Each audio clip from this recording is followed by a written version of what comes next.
Salve Maria. Artigo 3º. Devemos esvaziar-nos do que há de mal em nós. Terceira verdade. As nossas melhores ações são ordinariamente manchadas e corrompidas pelo mau fundo que há em nós. Quando se deita água límpida e clara numa vasilha que não tem bom cheiro, ou vinho numa pija cujo interior está azedado por outro vinho que teve anteriormente, a água clara e o vinho bom ficam estragados e ganham facilmente o mau cheiro. Do mesmo modo, quando Deus infunde em nossa alma corrompida pelo pecado original e atual as suas graças e orvalhos celestes, ou o vinho delicioso do seu amor, assim também os seus dons são ordinariamente manchados e estragados pelo mau fermento e mau fundo que o pecado deixou em nós. Os nossos atos, mesmo as virtudes mais sublimes, disso se ressentem. É, pois, da mais alta importância para adquirir a perfeição que só se alcança pela união com Jesus Cristo, esvaziarmos-nos do que há de mal em nós. Doutra forma, nosso Senhor, que é infinitamente puro e que odeia infinitamente a menor mancha que vê na alma, afastar-nos-á de seus olhos e não se unirá a nós. Para nos despojar de nós mesmos, é preciso, em primeiro lugar, conhecer bem, pela luz do Espírito Santo, o nosso fundo mal, a nossa incapacidade para qualquer bem útil à salvação, a nossa fraqueza em todas as coisas, a nossa permanente inconstância, a nossa indignidade de toda graça, a nossa iniquidade em toda a parte. O pecado dos nossos primeiros pais arruinou-nos a todo quase por completo, azedou-nos, corrompeu-nos, fez-nos inchar como o fermento faz a massa em que é lançado. Os pecados atuais que cometemos, quer mortais, quer veniais, embora não tenham sido perdoados, aumentaram-nos a concupiscência, a fraqueza, a inconstância e corrupção, deixando maus vestígios na nossa alma.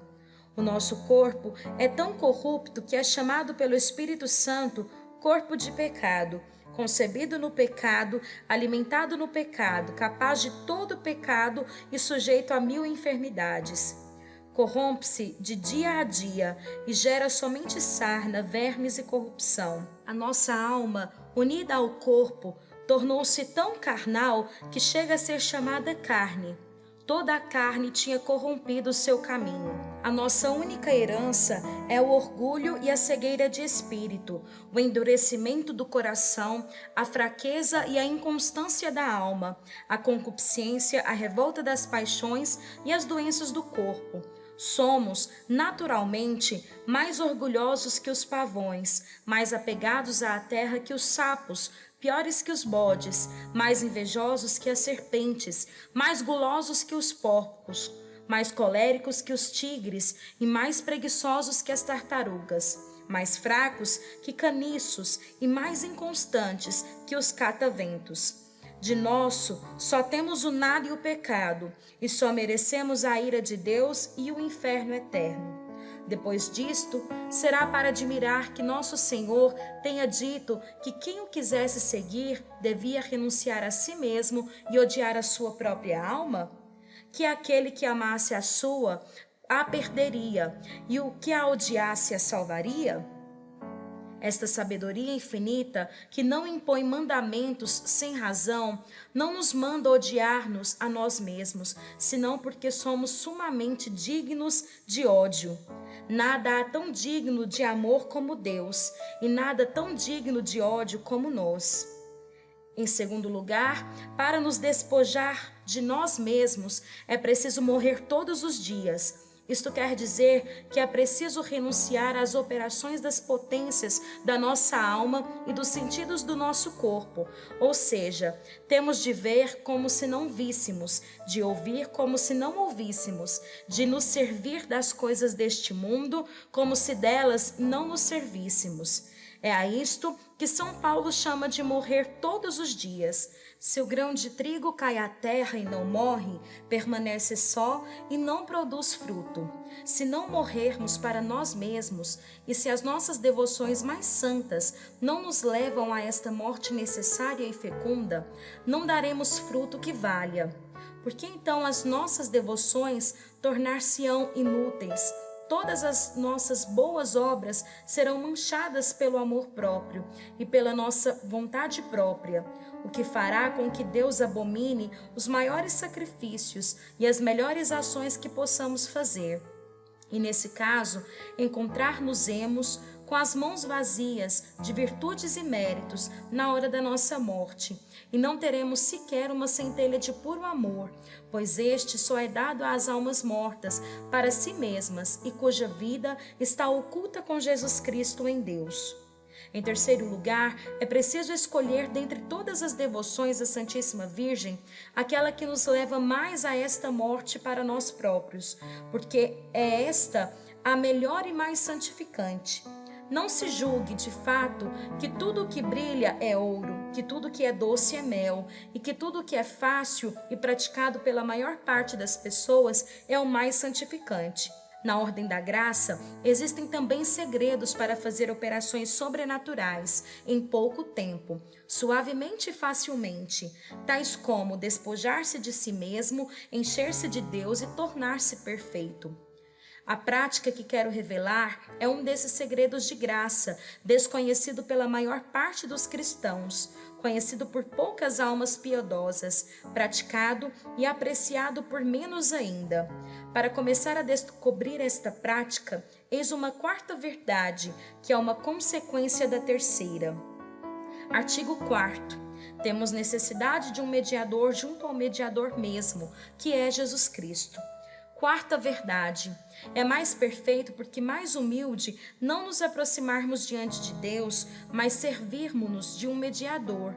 Visto que a natureza está tão corrompida, como acabo de mostrar, é certo que todas as nossas boas obras serão manchadas ou terão pouco peso diante de Deus, para o levar a unir-se a nós, a ouvir-nos, se nos apoiarmos nos nossos próprios trabalhos, esforços e preparações para chegarmos até Deus e lhe agradarmos.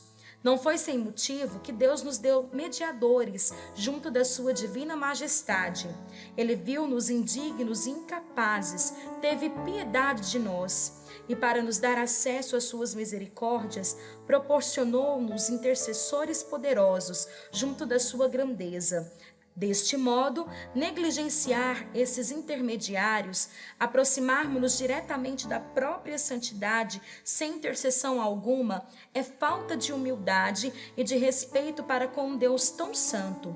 É fazer menos caso deste Rei dos Reis do que se faria de um rei ou príncipe da terra, que não se abordaria sem auxílio de um amigo que falasse por nós. Nosso Senhor é nosso advogado e medianeiro de redenção, junto de Deus Pai. É por ele que devemos orar com toda a igreja triunfante e militante. É por ele que devemos orar com toda a igreja triunfante e militante. É por ele que temos acesso junto da Suprema Majestade, não devendo nunca apresentar-nos diante dela, senão sustentados e revestidos de seus méritos, como Jacó, que se cobriu com pele de cabrito para receber a bênção de seu pai, Isaque. Mas não teremos necessidade de um mediador junto do próprio medianeiro? Será tão grande a nossa pureza que possamos unir-nos diretamente a Ele e por nós mesmos? Não é Ele Deus, em tudo igual a seu Pai, e por conseguinte o Santo dos Santos, tão digno de respeito como Pai? Pela sua infinita caridade, tornou-se a nossa garantia e o nosso medianeiro junto de Deus, seu Pai, para aplacá-lo e pagar-lhe o que lhe devíamos. Mas será isso uma razão para termos menos respeito e temor à sua majestade e santidade? Digamos, pois, abertamente com São Bernardo que temos necessidade de um mediador junto do mesmo medianeiro e que Maria Santíssima é a pessoa mais capaz de desempenhar esta função caridosa. Foi por ela que nos veio Jesus Cristo. É por ela que devemos ir a Ele. Se receamos ir diretamente a Jesus Cristo, nosso Deus, por causa da sua grandeza infinita, ou da nossa miséria, ou ainda dos nossos pecados, imploremos ousadamente o auxílio e a intercessão de Maria, nossa mãe. Ela é boa e eterna, nada tem de austero ou de repulsivo, nada de demasiado sublime e brilhante. Contemplando-a, vemos a nossa própria natureza.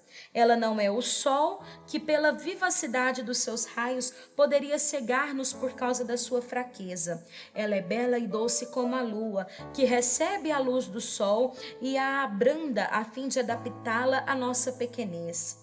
É tão caridosa que não repele nenhum dos que pedem a sua intercessão, por mais pecador que seja.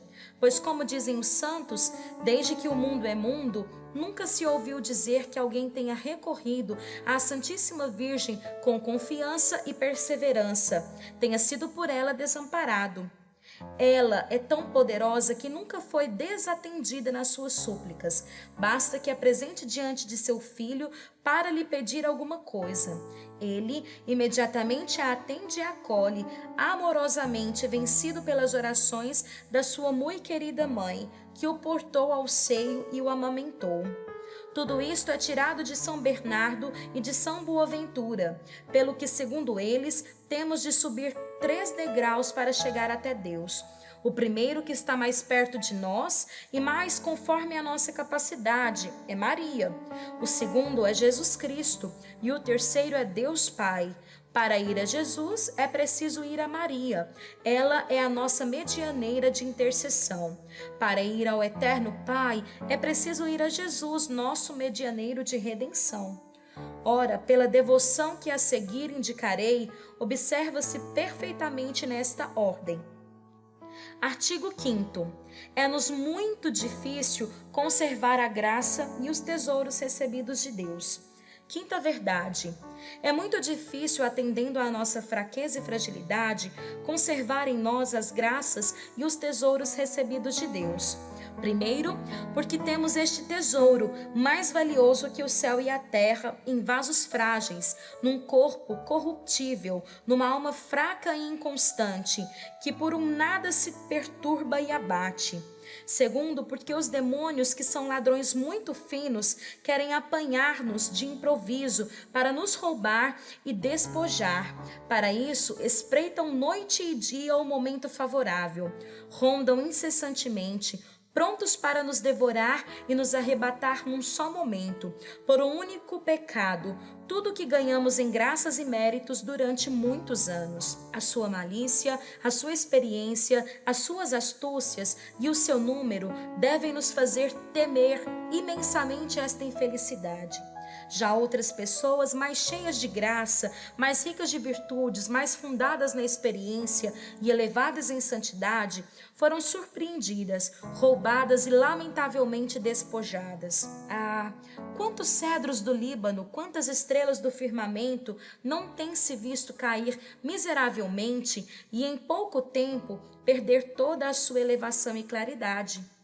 Donde proveio esta estranha mudança? O que faltou não foi a graça, que não falta a ninguém, foi a humildade. Julgaram-se mais fortes e mais capazes do que eram. Julgaram que podiam guardar os seus tesouros. Fiaram-se e apoiaram-se em si mesmos. Acharam a sua casa bastante segura e os seus cofres bastante fortes para guardar o precioso tesouro da graça. Foi por causa desta confiança não apercebida que tinham em si, embora lhes parecesse que se apoiavam unicamente na graça de Deus, que o Senhor, infinitamente justo, permitiu que fossem roubados e abandonados a si mesmos.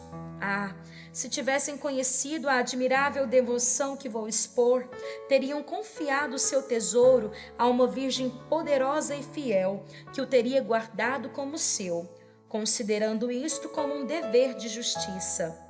Terceiro, é difícil perseverar na justiça por causa da estranha corrupção do mundo.